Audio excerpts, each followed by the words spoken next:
Hello good morning everyone. पुण्याची Konkan Kanya YouTube चॅनलमध्ये तुम्हाला सगळ्यांचं परत एकदा मनापासून स्वागत आहे. तर बऱ्याच दिवसापासून आमचा विषय चालला होता की आपण सँडविच बनवूया, कारण की मी आत्तापर्यंत कधीच सँडविच बनवलं नाही, एकदम सिम्पलवाला पण सँडविच बनवलं नाही. तर मग आम्ही सामान आणलं होतं, सॉसेस वगैरे डीमार्टमधून. तर म्हटलं आता बनवून टाकू, म्हणजे एक ब्रेकफास्ट आयटम ॲड ऑन होऊन जाईल. व्हिडिओ काही खूप मोठा नसणार आहे, त्यामुळे तुम्ही व्हिडिओ नक्की बघा, रेसिपी ट्राय करून बघा आणि कशी होते हे मला कमेंटमध्ये सांगा. Bye bye.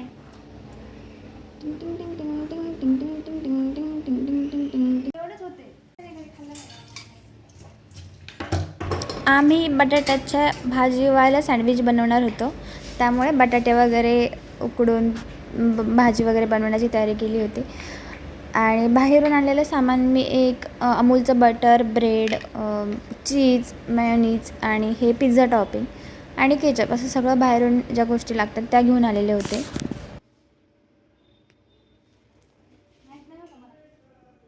इथे ग्रीन चटणीसाठी ग्रीन चिलीज, त्याच्यामध्ये कोथिंबीर, पुदिना, जिरं, मीठ असं सगळं टाकून ग्राइंड करून घेतलेलं आहे. बटाट्याच्या भाजीला फोडणी देण्यासाठी मी आलं थोडंसं आणि लसूण बारीक चिरून त्याच्यामध्ये टाकलं आहे तेलामध्ये, आणि त्याच्यानंतर कांदा टाकलेला आहे. तो व्यवस्थित फ्राय केला पिंकिश, की मी त्याच्यामध्ये टोमॅटो ॲड केला आहे आणि तो पण व्यवस्थित फ्राय करून घेतला आहे. देन मग त्याच्यामध्ये थोडासा मसाला आणि थोडीशी हळद, वेगळे काही मसाले फ्लेवर तुम्हाला आवडत असेल तर आपण तेही टाकू शकतो, आणि थोडीशी मिरची पण ह्याच्यामध्ये ॲड केली. नंतर मी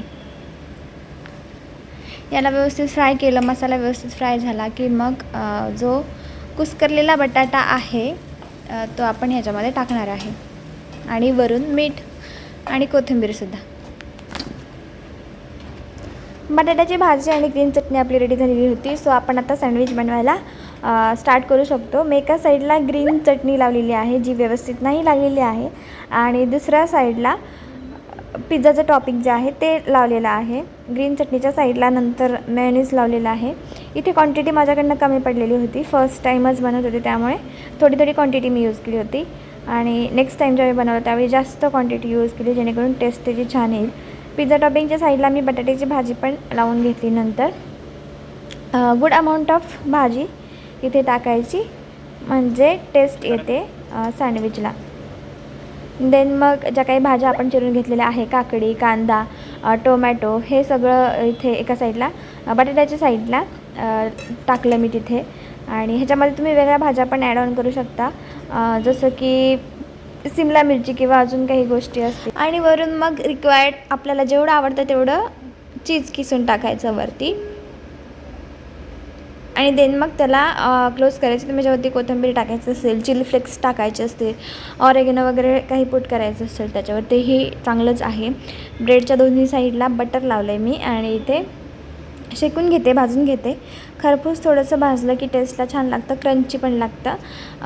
तर मग हे असं झालं होतं काहीचं, कट केल्यावरती असं आतून दिसते. व्यवस्थित सगळं मेल्ट झालं होतं मेयोनीज आणि चीजसुद्धा. सो दिसताना खूप छान दिसत होतं आणि टेस्टला पण खूप छान लागत होतं. मी पहिल्यांदाच बनवलं होतं आणि टेस्टी लागलं ते.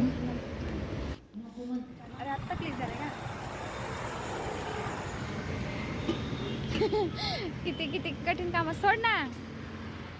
मस्त सँडविचने पेट पूजा फुल करून आमचा अचानक असा प्लॅन झाला की आपण खंडोबाला जाऊयात, कारण की पहिल्या वर्षी आम्ही गेलो होतो, या वर्षातून नव्हतो गेलो. आणि मला असं वाटतं की दरवर्षी आपण आपल्या कुलदेवतेला एकदा तरी व्हिजिट केलं पाहिजे, एकदा तरी आशीर्वाद घेतले पाहिजेत त्याचे. आम्ही निघालो त्यासाठी खंडोबाला, निमगावला. जाताना वाटेत हे एक सुंदर मंदिर आम्हाला दिसलं. खूपच सुंदर मंदिर होतं आणि त्याचं वातावरण खूप छान होतं. आम्ही तिथे थांबलो, थोडं नमस्कार वगैरे केला आणि मग परत निघालो. आणि काही म्हणा, उन्हाळ्यात जे खडखडीत सुकलेलं पुणे आहे ते थोडा जरी पाऊस पडला तरी एकदम बहरून येतं आणि एकदम हिरवंगार होऊन जातं. हे वातावरण खूपच छान झालं होतं. वाटेत जाताना आम्हाला ही एक सुंदर बाग भेटली फुलांची, आणि अशी सुंदर फुलांची बाग भेटली आणि आपण तिथून काही उचलून घेऊन नाही आलो तर मग काय उपयोग नाही एवढा व्हिजिट केलेल्याचा. मंदिरात पोहोचल्यानंतर कळलं की तिथे बैलगाड्या शर्यत आहे, आणि मी पहिल्यांदाच ही बैलगाड्या शर्यत पाहिली. छान वाटली, पण थोडंसं बघून भीती वाटल्यासारखी झालं, कारण की सवय नाही आहे आणि कोकणात मुळात ह्या गोष्टी केल्या जात नाही.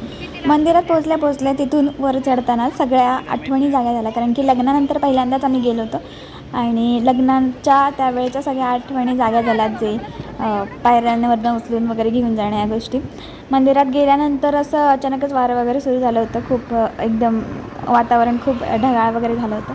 दर्शन घेतलं छान आणि आम्ही रिटर्न निघालो घरी. Bye bye. आजच्या व्हिडिओपुरती एवढंच.